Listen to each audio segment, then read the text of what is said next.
কংগ্ৰেছে 2036 চনৰ কাৰণে প্ৰস্তুতি চলাই আছে। 2036 চন যাতে কংগ্ৰেছ চৰকাৰ হ'ব পাৰে তেওঁলোকে তাৰ প্ৰচেষ্টাত আছে। 26 আৰু 31 আমাক অলৰেডি দি থৈ দিছে। সেইটো কাৰণে মই নাভাবোঁ যে আজিও ক'ৰবাত কংগ্ৰেছৰ প্ৰস্তুতি আছে, মই তেনেকৈ নাভাবোঁ। এটা ভোট বেংক নিশ্চিতভাৱে আছে। কংগ্ৰেছে কেণ্ডিডেট দিয়ক নিদিয়ক, একেবাৰে যদি আজি কংগ্ৰেছে তামিলনাডুৰ পৰাও ইয়াত আহি কাৰোবাক MLA উঠায়, নিৰ্দিষ্ট ভোট এটা পাবই। গতিকে সেই ভোট বেংকটো তেওঁলোকৰ আছে, কিন্তু তাক বাদ দি মই নাভাবোঁ যে তেওঁলোকে 26 আৰু 31 চনৰ বাবে কিবা চেষ্টা চলাই আছে।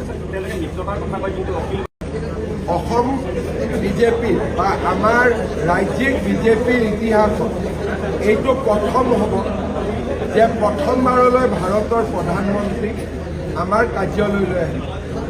মোদী ডাঙৰীয়া বা বাজপেয়ী ডাঙৰীয়া আগতেও অসমলৈ আহিছিলে, কিন্তু ৰাজ্যিক বিজেপিৰ কাৰ্যালয়লৈ তেখেতসকল কেতিয়াও অহা নাছিল।